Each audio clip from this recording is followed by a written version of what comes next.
Você já se imaginou saindo do interior de Minas Gerais, no Brasil, para ir para outro país, para ir para o meio do deserto, começar fazendo sites para entrar de graça em festas com os amigos, servidores de jogos online, hackeando contas de Orkut e Facebook e MSN e acabar no meio do deserto trabalhando com tecnologia de ponta em Abu Dhabi, numa das cidades mais tecnológicas do mundo? Então, essa é a minha história. Eu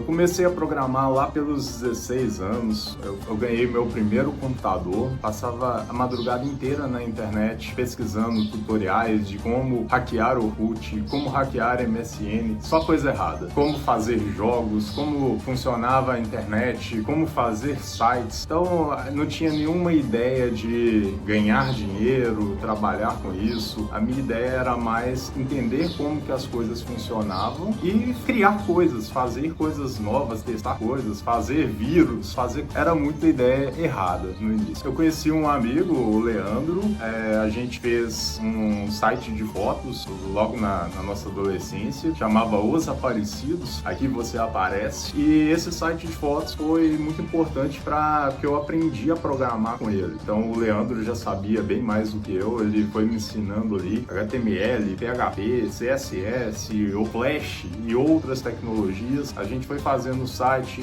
evoluindo ele cada vez mais, e chegou um momento que o site se tornou conhecido ali na nossa cidade, que era uma cidade pequena, e que a gente já conseguia entrar de graça em qualquer festa, que era o nosso objetivo principal. Depois disso, tanto eu quanto o Leandro, nós começamos a trabalhar com jogos online. Então, nós criamos servidores de Mu Online, um jogo japonês, e a gente inicialmente era pegar os arquivos prontos na internet, configurar um servidor e disponibilizar para as pessoas jogarem. E as pessoas pagavam ali por equipamentos, por itens, por uma conta VIP que evoluía mais rápido, coisas desse sentido. E com o tempo, a gente foi começando a criar mais coisas. Então o Leandro começou a criar muitos sites e vender, eu comecei a fazer alguns códigos de SQL que ajudavam na manutenção dos servidores, e a gente usava tanto para os nossos servidores, como também para vender para outros servidores e compartilhar em fóruns de colaboração. Nesse período, eu aprendi muita coisa relacionada a redes, computadores, servidores, segurança, como hackear servidor, como proteger servidor, linguagens de programação como C, PHP, Java, JavaScript e C Sharp e várias outras linguagens que a gente utilizava ali, muito de banco de dados, muito de SQL. Então eu tinha ali 16 para 17 anos e já estava estudando tudo isso com o objetivo de brincar, hackear e fazer dinheiro, começar a ganhar dinheiro, que o servidor de Mu Online foi a porta ali para minha carreira, onde eu comecei a receber dinheiro. Então eu trabalhava em casa e já estava recebendo ali 2 a 3 mil reais por mês lá atrás. Então com esse dinheiro eu paguei toda a minha faculdade, paguei meu primeiro carro, viagens e muito mais coisas. Faculdade. Na faculdade eu escolhi o curso Ciências da Computação. Eu fiz a faculdade em Pedro Leopoldo.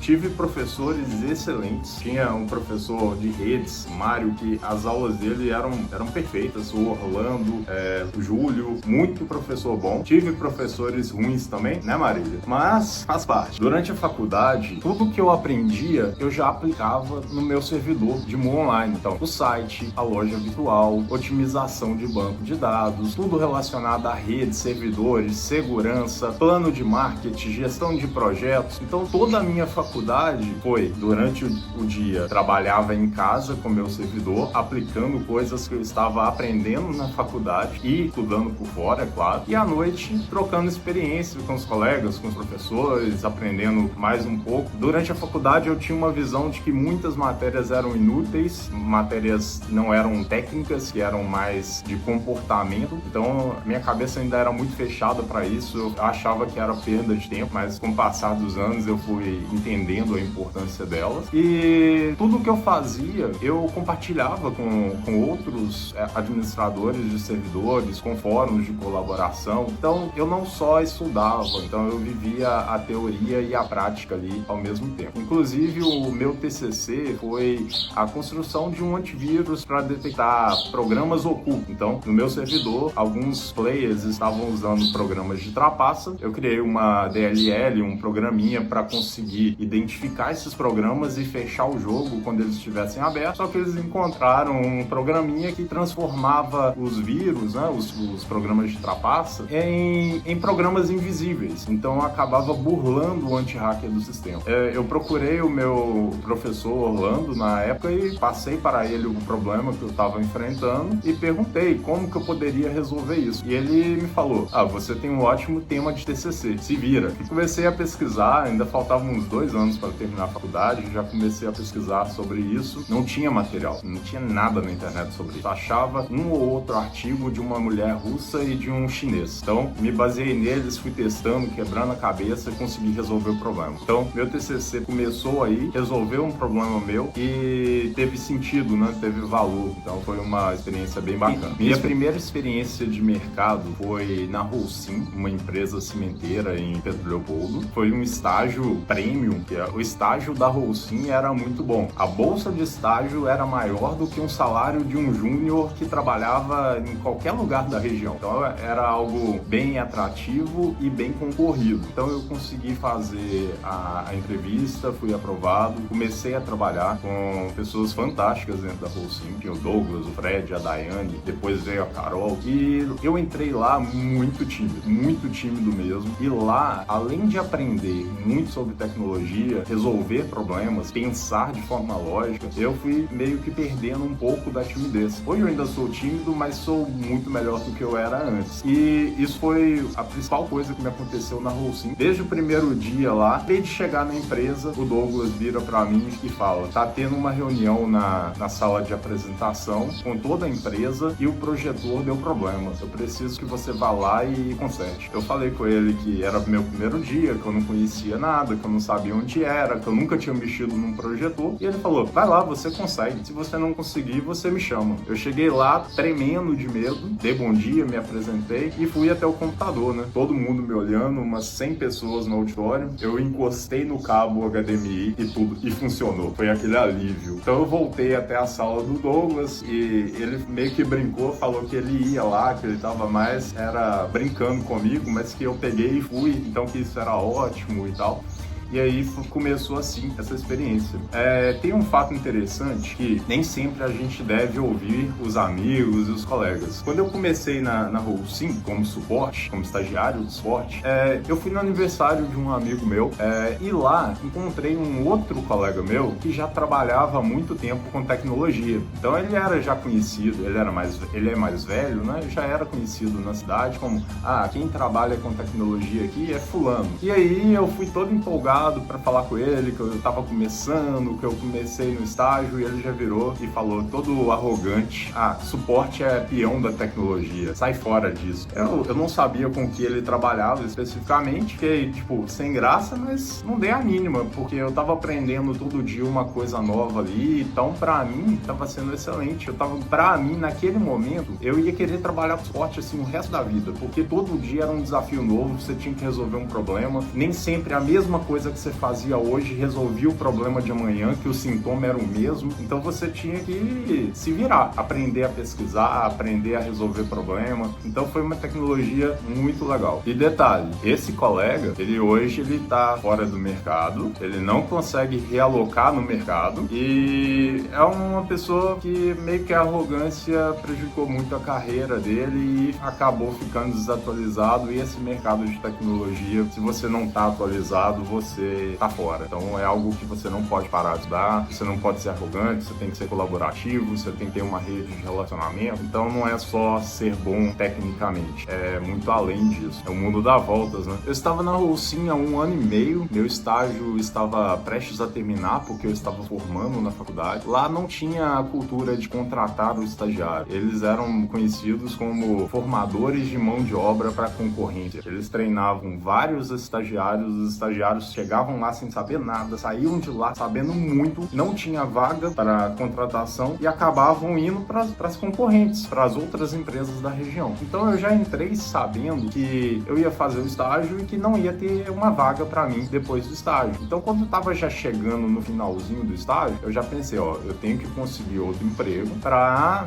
não ficar parado. Então eu já comecei a pesquisar. Só que teve uma determinada situação que um dos colegas de trabalho estava de licença paternidade, o outro estava, se eu não me engano, de férias e a minha colega tinha acabado de ser contratada, então ainda era novata. Então o pessoal meio que conversou com a liderança que ficava em São Paulo sobre a dificuldade que ia ser quando eu saísse de trazer um estagiário novo, começar a ensinar do zero e eles meio que pediram para analisar essa possibilidade de contratação. Então o gestor de São Paulo veio até Pedro Leopoldo, conversou comigo sobre a oportunidade, que eu poderia entrar como júnior, me falou qual seria o salário. O salário ia ser basicamente o mesmo que eu ganhava na bolsa de estágio, porque teria alguns descontos, né, que não tinha. E nisso eu já tinha encontrado uma vaga no Senai, uma amiga tinha me encaminhado uma vaga para ser instrutor de um curso técnico de TI, focado em programação. Só que, como eu ainda era tímido,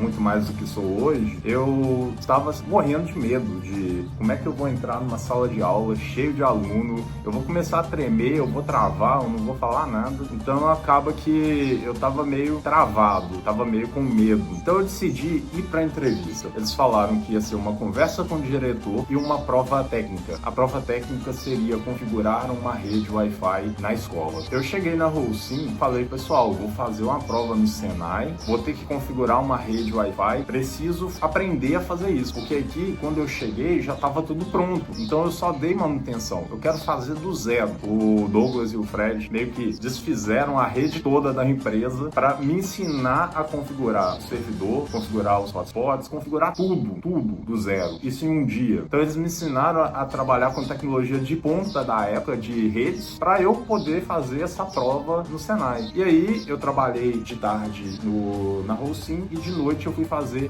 de tardinha para de noite eu fui fazer a entrevista e a prova no Senai. Chegando lá, a primeira coisa foi a prova técnica.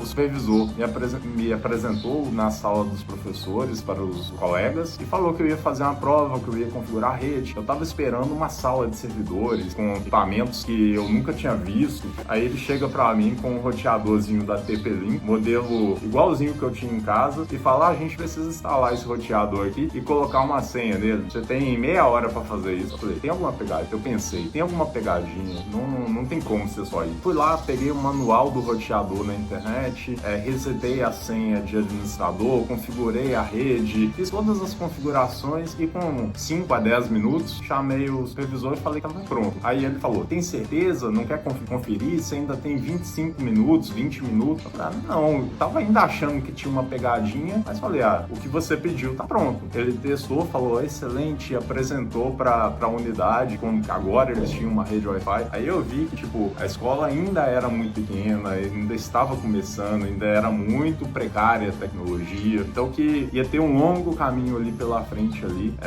para todo esse projeto. E na entrevista com o diretor foi diferente. Ele já chegou me perguntando sobre por que dar aula. Aí, não sei o porquê, mas eu só virei e falei, a minha mãe é professora e meu sonho é ser professor. Então, eu quero isso para minha vida, eu vou aprender todo dia, vou ensinar, então esse é meu sonho. E aí fui contratado. Detalhe, antes disso eu nunca tinha pensado em entrar numa sala de aula para dar aula. Eu morria de medo disso. Minhas primeiras aulas acredito que foram péssimas, porque eu ainda era muito tímido, mas o que eu fazia? Eu preparava muita coisa. Eu estudava a noite inteira para poder chegar no outro dia da aula, para eu saber o que fazer durante as 4 horas de aula, para não faltar conteúdo. Então, tentei ensinar ao máximo ali os meus alunos ali. Formei muito aluno bom durante esse tempo no Senai. Então, eu poderia citar aqui dezenas de alunos. Eu vou citar aqui o Douglas, o Maicon, o Cássio, o Vitor. Teve vários alunos que se destacaram. Por quê? O perfil deles lembrava o meu, que era o aluno que não vai estudar só dentro da sala de aula. Ele vai pegar e vai estudar fora da sala de aula também. Porque tecnologia, se você não pegar e fazer, você não vai aprender. Você tem que pegar, quebrar a cabeça. Se você ficar recebendo resposta pronta, você não aprende a pensar, você não aprende a resolver problemas. Então esses alunos são alunos que hoje em dia estão no mercado, são até melhores do que eu atualmente em desenvolvimento de software, já trilharam o caminho deles, fizeram faculdade, estão em grandes empresas hoje, com alguns até com experiência internacional. Então isso é muito gratificante, saber que eu pude colaborar com eles e com muitos outros. E durante todo esse meu tempo como professor, eu também nunca deixei de programar. Então eu sempre continuei fazendo por fora trabalhos, tanto com manutenção de computadores quanto com programação. Eu montei uma empresa com um amigo, o Leonardo, e nós começamos a pegar muitos projetos de aplicativos, sites, lojas virtuais, projetos de marketing, várias coisas. E só que como era uma cidade pequena, acaba que a gente não conseguia cobrar um preço justo. A gente tinha que cobrar um preço barato e mostrar para o cliente que ele de fato precisava daquilo. Porque para o cliente, ele não precisava de um site, ele não precisava de um aplicativo, ele não precisava de uma loja. Então o meu papel ali começou a desenvolver não só com a tecnologia, mas também com essa questão de negócio, com essa questão de produto, de contato com o cliente, de mostrar a necessidade para o cliente ali, mostrar valor no que a gente vai entregar para ele.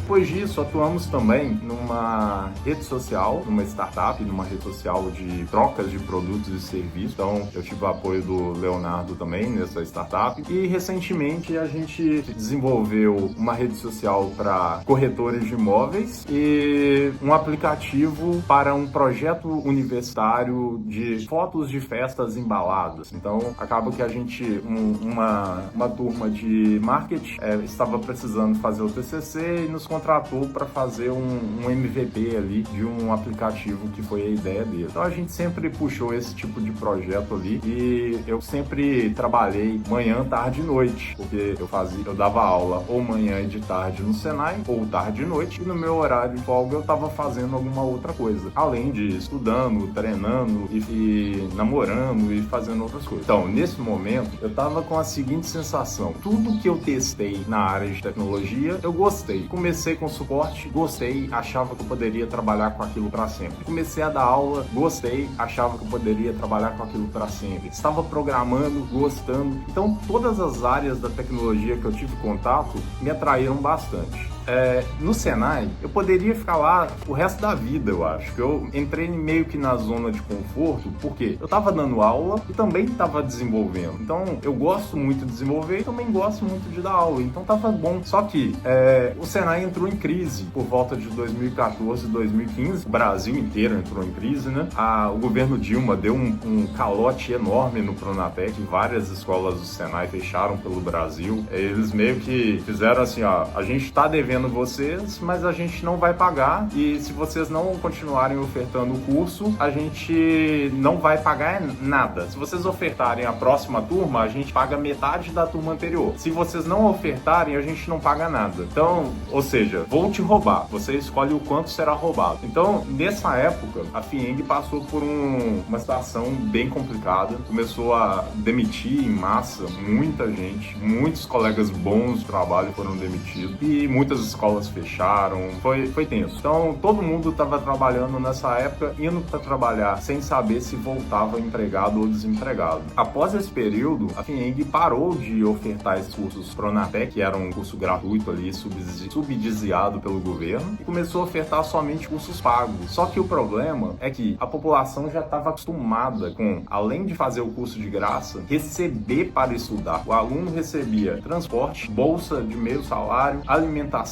ele recebia tudo pelo curso. Com o tempo, foi reduzindo essas coisas, até que no final o aluno não recebia nada. E aí, foi ficando cada vez mais difícil de formar turmas. A FIENG liberava algumas turmas, só que eles começaram a não liberar turmas de técnico de informática mais, porque, de acordo com o meu diretor, a FIENG falava que cursos de gestão e de TI não tinha mercado, que o foco deles deveria ser elétrica, mecânica e automação. Então, isso aí mexeu comigo, que aí eu parei e pensei, como assim? 2015, 2016, boom da tecnologia, como que TI não tem mercado?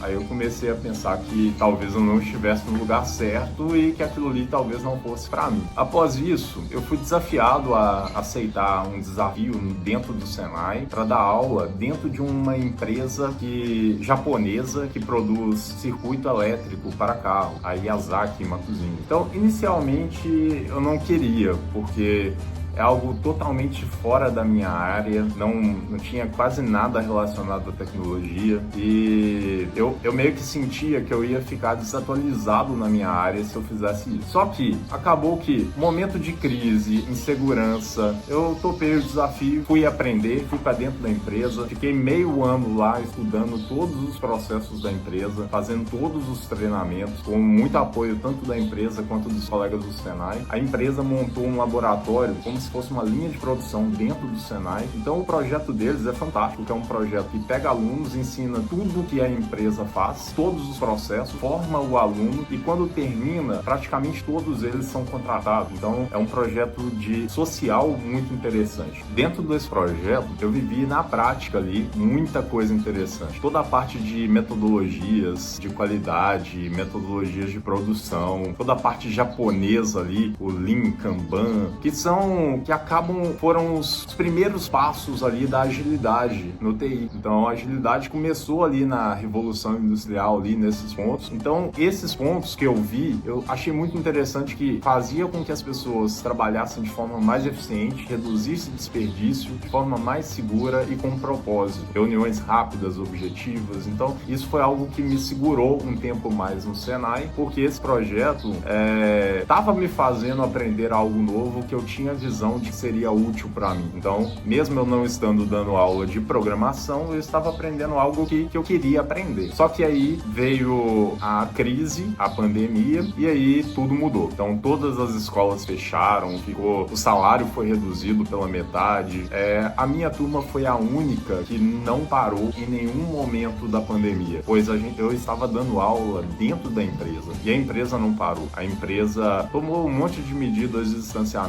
A gente sabe que nenhuma delas é eficiente, uso de máscara, espaçamento, essas coisas. E o que acaba é que reduziram minha carga horária sem reduzir o número de alunos. Então pegaram uma turma que era de manhã, uma turma que era de tarde e eu comecei a dar aula para as duas ao mesmo tempo em um ambiente maior. E meu salário foi cortado na metade porque eu estava trabalhando somente meio horário. Eu estava com a mesma quantidade de aluno trabalhando metade do horário, ou seja, corrigindo o dobro de provas, corrigindo o dobro de exercício, dando apoio para o dobro de aluno e recebendo a metade. Então isso aí foi a gota d'água ali para sair dessa zona de conforto. Tava bem frustrado porque tava querendo comprar um carro novo, tava querendo comprar uma moto, querendo fazer algumas viagens e para tudo tinha que ficar juntando dinheiro por um longo período, tinha que ficar parcelando. Então é algo que eu não me via fazendo um monte de coisa, adquirindo um monte de coisa no prazo ali de 5, 6, 10 anos, porque com o salário que eu estava recebendo e com o tanto que eu estava trabalhando, eu achava que não era justo ali para quem trabalha com tecnologia. Sempre a gente vê,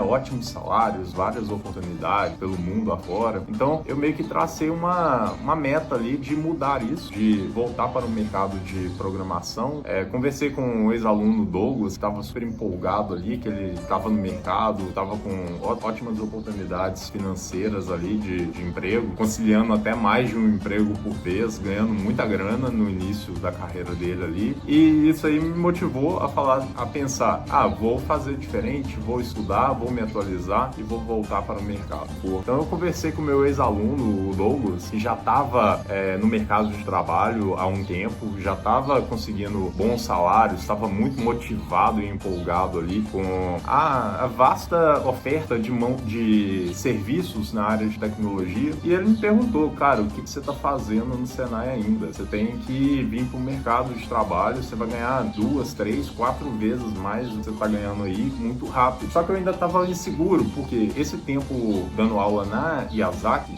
me deixou desatualizado. Eu não estava tão atualizado mais com a tecnologia de mercado. E aí eu ficava com medo de começar em um emprego e eu não saber como resolver os problemas, eu ter um desafio com prazo curto e eu não conseguir resolver, ou demorar demorar muito para resolver. Então isso meio que me inibiu de buscar algumas oportunidades. Só que aí eu decidi ir com medo mesmo, estudar, me atualizar. Então nos próximos 3 meses eu vou fazer vários cursos, vou me atualizar e vou começar a mandar currículos. Comprei alguns cursos, fiz alguns cursos, Angular, .NET, DevOps, teste unitário, então várias metodologias ágeis, várias coisas ali que eu tinha visão de que seriam necessárias ali para voltar para o mercado de trabalho. Na verdade, começar no mercado de trabalho numa empresa grande. A minha experiência até então era programando em dupla ou dando aula. E aí eu queria buscar uma empresa que tivesse processo, que tivesse a cultura ágil, que desenvolvesse de fato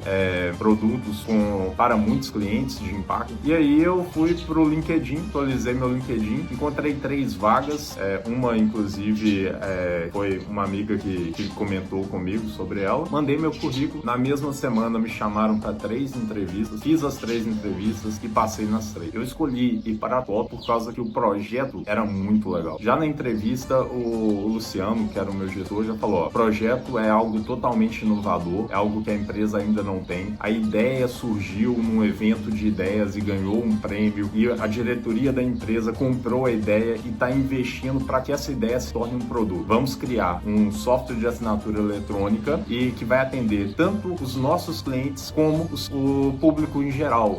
Um modelo PLG, tipo um Netflix, que a pessoa testa primeiro e depois, se ela gostar, ela contrata. E aí você vai usar tecnologia de ponta, tudo relacionado a microserviço, Clean Code, CQRS, várias metodologias, vários padrões, DevOps. Então tudo de atual você vai ter contato. Ele perguntou, você tem experiência com essas coisas? Eu falei, nenhuma dessas. Então hoje eu tenho experiência com C, Java e PHP, HTML, CSS, essas coisas. Eu nunca programei em .NET, nunca programei em Angular, nunca fiz nada relacionado a isso. E ele falou assim, então temos um problema. E eu sabia que tinha 2 vagas, tinha uma vaga de pleno e uma de júnior. O cara do RH tinha me falado que pelo meu currículo eu deveria participar da vaga de pleno, e depois crescer dentro da empresa e me tornar um sênior. Só que, como eu ainda tinha um gap de conhecimento ali, eu falei com o Luciano que eu preferia entrar como júnior, receber menos do que eu recebia no Senai, para então eu poder virar e falar, eu não sei isso, eu quero aprender isso,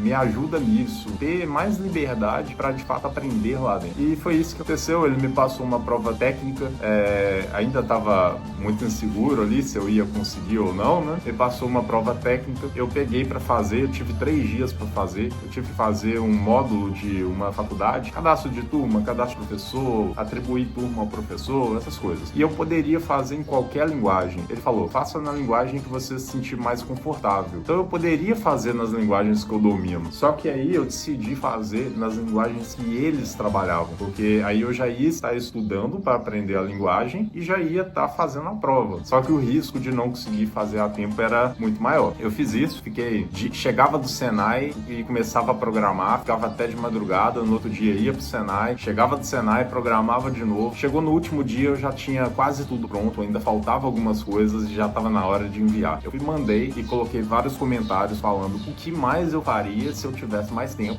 Me chamaram para uma segunda entrevista, eu apresentei o projeto, expliquei linha por linha de código. O arquiteto que estava acompanhando falou que estava ok, que gostou da solução, e aí fui contratado. Ainda na TOTO, eu tive uma mudança de carreira. Eu tive a oportunidade de começar a apoiar o time como Product Owner, que é a pessoa responsável por ter o contato com o cliente, entender o que o cliente precisa e transformar isso em tarefas para o time. Traduzir o que o cliente precisa para o que deve ser feito e garantir que as entregas ocorram ali com frequência, entregando valor para o cliente ali a cada sprint. Então, inicialmente essa atuação como PO era dividida, eu programava mais do que apoiava como PO, depois foi ficando meio a meio, até que no final eu parei de programar e estava apenas fazendo a parte de gestão de produto. De vez em quando eu puxava uma tarefa ou outra, puxava uma manutenção no app, puxava alguma evolução em alguma API, mas quando eu tive que dedicar mais tempo para a área de gestão,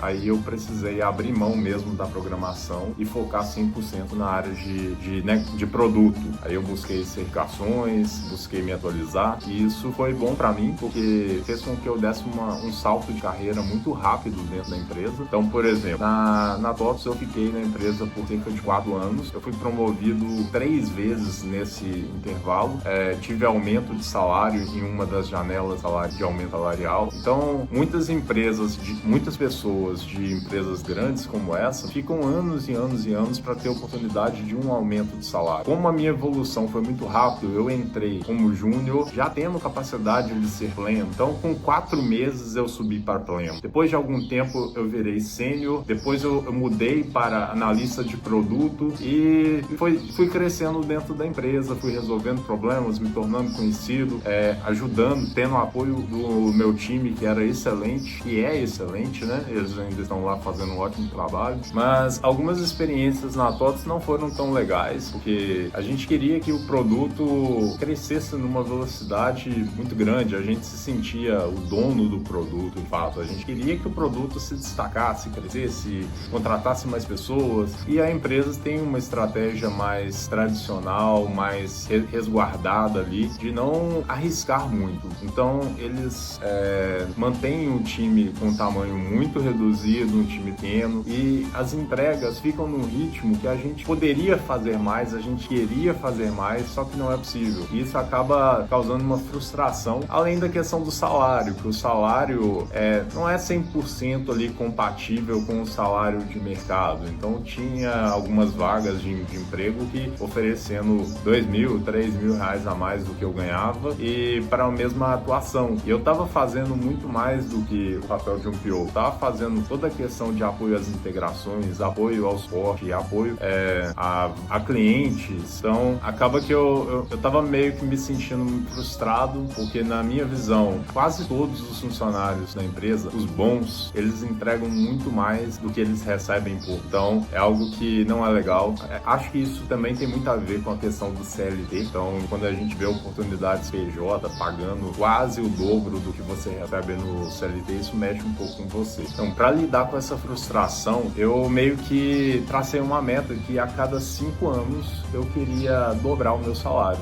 Então, eu tinha um salário no Senai, entrei na TOTVS recebendo menos do que eu ganhava, fui promovido algumas vezes, consegui dobrar o meu salário inicial. Só que aí eu cheguei numa situação onde que dobrar o salário de novo seria praticamente impossível, né, dentro da empresa. Eu teria que ficar, 20 anos para isso acontecer lá dentro. E aí eu comecei a fazer alguns projetos por fora também, né? Então, junto com o meu sócio de longa data lá, a gente puxou alguns projetos, um que eu já citei, que é uma rede social de corretores, e logo em seguida apareceu uma oportunidade de apoiar uma empresa com um projeto para o sucesso, como se fosse um consultor. Então, eu ia entender o que o cliente precisa, fazer o mesmo trabalho que eu já fazia na TOTVS, entender o que o cliente precisa e converter para o time de desenvolvimento. E eu conseguia fazer isso no meu horário de folga, porque como essas empresas trabalham de forma quinzenal, com sprints quinzenais, eu conseguia adiantar todo o meu planejamento no final de semana e marcar as minhas reuniões para o meu horário de folga da TOTVS. Então, eu consegui conciliar isso por mais de um ano, sem perder qualidade no meu trabalho, e ainda estou nessa empresa, ainda estou apoiando nesse projeto mesmo daqui. Como surgiu a oportunidade para vir para Abu Dhabi, vir para o deserto, deixar tudo para trás e sair sem destino. Um dia eu tava na sala, eu tava no Senai ainda, eu tava na sala dos instrutores e tava conversando com um ex-colega, Carlos, falando com ele que eu tava frustrado, que o salário tava baixo, que a gente trabalhava demais, alguns alunos não queriam nada com nada, que eu tava trabalhando fora da minha área de atuação, que eu tava pensando em sair, e ele me contou que ele também tava para sair, que ele tava com oportunidade para vir para Abu Dhabi para começar um projeto para treinar alunos para a Olimpíada do Conhecimento. O Carlos foi um aluno do Senai Pedro Leopoldo, ele ganhou a Olimpíada do Conhecimento Senai Minas Gerais, Brasil, disputou o World Skills, que é como se fosse a Copa do Mundo da tecnologia, disputou o World Skills e foi campeão. Então, depois que ele fez isso, ele se tornou instrutor no Senai, começou a dar aula e muito focado também em treinar alunos para competições. E como ele ganhou o Mundial, ele foi visto isso. Então as pessoas de Abu Dhabi, Dubai, fizeram convite para ele vir e começar esse projeto. Assim como para outros vários campeões ao redor do mundo. E ele veio e começou o projeto aqui e eu perguntei para ele se teria vaga de informática. Ele falou que não sabia, mas que se tivesse, ele me falava. Eu tava jogando videogame 4 horas da manhã e recebo um e-mail me chamando para uma entrevista às 7 horas da manhã para o governo de Abu Dhabi. Eu vi aquilo, meio que não acreditei. Tinha 1 ano e meio que eu tinha mandado o currículo. Na época que eu mandei o currículo, eu falei, cara, eu acho que eu não quero não, porque eu vou ter que largar tudo, vou ter que mudar, vou ter que vender minhas coisas, então eu acho que eu vou deixar passar. E ele falou na época, cara, não faz não, manda o seu currículo. Se lá na frente você fizer o processo e não quiser, você simplesmente fala que não quer e sai fora, e não vai. Aí eu mandei o meu currículo. Aí quando eu fui selecionado e que eu recebi em 2024, eu pensei, putz, e agora? O que eu faço? Então, eu não tive tempo para me preparar para a entrevista. Eu só fui. Chegando na entrevista, tinha umas 6 pessoas, tinha o Carlos, que eu conhecia, e várias outras pessoas que eu não conhecia. A entrevista toda em inglês, 45 minutos de entrevista. Eu me apresentei, falei sobre a minha experiência e eu pesquisei um pouquinho sobre quais as tecnologias estavam sendo utilizadas no WorldSkills. E eu vi que eram exatamente as mesmas tecnologias que eu tinha utilizado na TOTOS. Então, tudo o que eles estavam buscando, eu tinha experiência de docência, experiência de mercado e conhecimento das linguagens de programação utilizadas no WorldSkills. Aí eu falei sobre isso na entrevista e teve um fato que foi fundamental, que foi a questão eles me perguntaram se eu fosse começar um aplicativo do zero, se eu utilizaria o Xamarin ou o MAUI da Microsoft, que era o que eles usavam na competição. Eu sabia que eles usavam, eu sabia que a resposta mais inteligente seria falar que sim, porque é a tecnologia que eles usam, mas eu tive uma experiência muito ruim na TOTOS com o app, que a gente contratou um terceiro, fez um app em Xamarin com baixíssima qualidade, sem padrão nenhuma, que não era a prioridade, o app não era prioridade na empresa, então um terceiro fez. Só que quando chegava algum ticket de um cliente, virava prioridade do dia para a noite. E aí eu assumi esse projeto, eu fiz as evoluções, eu fiz as manutenções e passei muito aperto, porque a tecnologia não tem uma comunidade forte, não tem documentação abrangente na internet, tinha muita gambiarra no código, então é algo que a gente demora muito, valeria muito mais a pena ter feito do zero do que da manutenção num código ruim. Então, eu falei com eles na entrevista que eu tive essa experiência e que eu não faria com MAUI, que eu faria com alguma outra linguagem, por causa dessa experiência negativa. Aí eles falaram, não, legal, a gente também não, nós passamos por problemas semelhantes. Eu ganhei a entrevista nessa pergunta, então a sinceridade ali me fez ser aprovado. Após a entrevista, eu tava bem nervoso, meu inglês não é perfeito. Eu chamei o Carlos no WhatsApp e perguntei, cara, como é que foi? Foi muito ruim? Meu inglês não é bom. E ele falou, cara, foi ótimo, todo mundo gostou da sua experiência, seu inglês foi tranquilo, a gente te entendeu, você nos entendeu 100%, então a vaga é 100%, a vaga é 99% sua. Aí eu ri e perguntei pra ele, opa, que bom, então eu já posso correr pelado pela empresa, já posso pedir demissão? E ele falou, não, ainda não, calma, tudo no seu tempo, enquanto você não tiver o contrato assinado, você não pede demissão. E aí ele foi me explicando que eles não iam entrevistar mais ninguém, porque não estava encontrando ninguém na área de TI que tivesse experiência de docência, tivesse experiência de mercado e tivesse atualizado nas duas coisas. Ou achava um ou achava outro. As duas coisas ao mesmo tempo, as 3 coisas ao mesmo tempo, não se achavam. Então que eu poderia ficar tranquilo que a vaga era minha. Só que ainda não tinha o dinheiro. Então não existia projeto, não existia escola, não existia laboratório. Eles estavam esperando o Sheikh liberar o dinheiro para poder começar o projeto. Eu achei que ia demorar 2, 3 anos para fazer. Aí falei com ele, então isso é a longo prazo, isso é 2, 3 anos. E ele falou, não, aqui não é Brasil. Aqui se o Sheikh botar o dinheiro com 2, 3 semanas, tá tudo pronto. Aqui as coisas funcionam muito rápido. Aí eu fiquei já encantado nisso e já mais motivado e fiquei assim, muito ansioso esperando a resposta ali. Isso era dezembro de 2024, fiquei esperando a resposta ali pelos próximos meses. Estava evitando de falar com com as pessoas, porque não tinha nada certo, né? Então ainda era só uma possibilidade.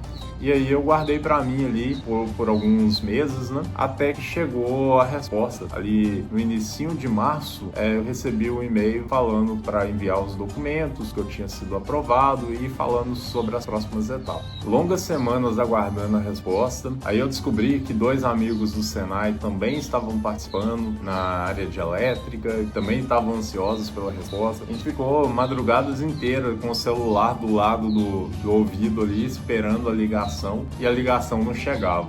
Até que um certo dia, um desses meus colegas, o Renato, falou: cara, me ligaram, fica esperto aí. E aí eles me mandaram um e-mail, assim, logo na sequência, passando todas as etapas, todas as informações do projeto, o que eu teria que fazer, o que eles teriam que fazer, quais documentos eu teria que traduzir e enviar, tudo relacionado ao visto de trabalho. E aí as coisas foram acontecendo. Fui na empresa, fui na TOA, conversei com o meu gestor, falei com ele sobre essa oportunidade, que eu ia cumprir o aviso, que eu não ia deixar a empresa na mão. Me despedi de muita gente. Todo final de semana lá em casa estava reunindo amigos, fazendo churrasco e me despedindo. Vendi tudo, vendi carro, guitarra, violão, arco e flecha. Embarquei para Abu Dhabi somente com a expectativa de conhecer coisas novas, de conhecer, de viver a tecnologia, de conseguir ensinar, melhorar o meu inglês. Então foi uma surpresa para muita gente, pois eu evitei falar ao máximo. Enquanto eu vi alguma chance de dar errado, eu preferi não falar nada. Ainda está sendo difícil, tanto para mim quanto para minha família, a questão da distância, mas em breve eles vão estar aqui junto comigo e aí vai ficar mais fácil. Então, para finalizar, eu quero falar um pouquinho sobre o inglês. Eu aprendi inglês para jogar World of Warcraft. O que eu fazia? Eu jogava World of Warcraft todo dia, toda noite, e eu queria matar os chefes mais fortes, fazer as missões mais difíceis, e com o time brasileiro era impossível fazer isso no servidor global. Os brasileiros eram muito ruins, eles eram conhecidos como macacos BR, porque eram desorganizados, gananciosos. Eles caía um item que era somente para guerreiro, aí um mago pegava o item e ficava com o item para ele. Ele nem conseguia usar o item, mas ele pegava para vender por algumas moedinhas no jogo, sendo que o item seria excelente para uma outra pessoa do grupo. Então esse tipo de decisão me fez querer ir para um time americano, ir para um time fora do Brasil, e eu escolhi o time mais forte do meu servidor. Entrei no site deles, vi que eu tinha que fazer uma entrevista em inglês para participar do time. Aí fiz a entrevista, passei, comecei a jogar, comecei a ter que fazer missões de 25 pessoas. Inicialmente eu só estava e digitava, e com o tempo as missões começam a ficar mais difíceis também, e você não tem tempo para digitar, aí você tem que começar a falar. Então falava tudo errado, cometia muito erro, mas eles conseguiam me entender e eu consegui entender eles. Então a World of Warcraft foi uma escola para mim aí, tanto de trabalho em equipe e outras soft skills, como também na questão do inglês. Outra coisa que eu quero falar é que eu e muitos brasileiros, a gente se sente inferior demais, a gente acha que a gente nunca é bom o suficiente, nosso inglês nunca é bom o suficiente, seu conhecimento nunca é bom o suficiente para você concorrer a uma vaga fora do Brasil. E não é bem assim. Então, quando você faz uma entrevista e consegue conversar por 45 minutos ali, você nota que, opa, peraí, meu inglês não é tão ruim assim. Opa, conseguiram me entender, eu consegui entender. Então, você leva um tempo para estudar, mas se você traçar um objetivo e correr atrás, fazer todo dia, estudar um pouquinho, traçar suas metas, correr atrás, você consegue. Então, e também não ficar ouvindo muito o que os outros falam, porque eu fiz entrevista para empresa brasileira, me pediram para me apresentar em inglês, eu me apresentei e eu fui negado porque falaram que o meu inglês não era avançado o suficiente para a vaga. Logo depois, eu fiz 2 entrevistas, essa para Abu Dhabi e uma anterior a ela que foi para Google. Então, no processo da Google, eu vou falar disso em outro vídeo, eu passei da etapa inicial, foi a seleção de currículo, passei da entrevista de cultura, da entrevista técnica e fui para a prova prática, que é o Live Code. Fiz a prova, consegui fazer a solução, só que a minha solução não estava otimizada o suficiente para eu conseguir seguir no processo. Só foi uma experiência ali fantástica ali, que o meu inglês foi suficiente para a Google, meu inglês foi suficiente para o governo de Abu Dhabi, mas não foi suficiente para uma empresa meia boca do Brasil. Então é algo que a gente tem que pensar e não se limitar muito. Então, trace metas, estude todo dia, tente agora, não deixa pra depois, não fique esperando o seu inglês ficar perfeito, não fique esperando você ser o melhor da sua área. Não, começa agora. Tem vagas fora do Brasil para ganhar muito mais do que se ganha no Brasil, para júnior, pleno, sênior, basta saber procurar. Tem um LinkedIn bacana com palavras-chave, tem muita gente que ensina isso de graça na internet, só não precisa ficar pagando nenhum coach também não, basta saber pesquisar. E aí, gostou da história? Então, é apenas um resumo de como que foi minha trajetória até aqui, como que eu saí do interior de Minas Gerais para vir para Abu Dhabi, para dar aula para estudantes aqui. E não é aula comum, é aula focada em treinar o aluno para ficar bom, treinar o aluno para ser um competidor e representar o país dele numa WorldSkills. Então é algo diferente, não é uma turma cheia igual no Brasil, é poucos alunos, foca em qualidade e não em quantidade. Então, se você também tem esse sonho de trabalhar para fora, tanto remoto quanto presencial, acho que já é a hora, tá? Não fique esperando, não. Eu vou trazer conteúdos no canal aqui para ajudar pessoas a buscarem desafios maiores, vou mostrar as coisas boas, os lugares bons, as experiências incríveis que eu vou tendo aqui e que isso tudo é possível se você sair da sua zona de conforto. Então, se você acha que esse vídeo pode ser útil para alguém que está se sentindo como eu estava me sentindo, curte o canal, manda o vídeo para um colega, eu vou compartilhando o meu dia a dia aqui, vou ensinar muita coisa relacionada à programação também. E obrigado por todos aí por acompanharem e até mais.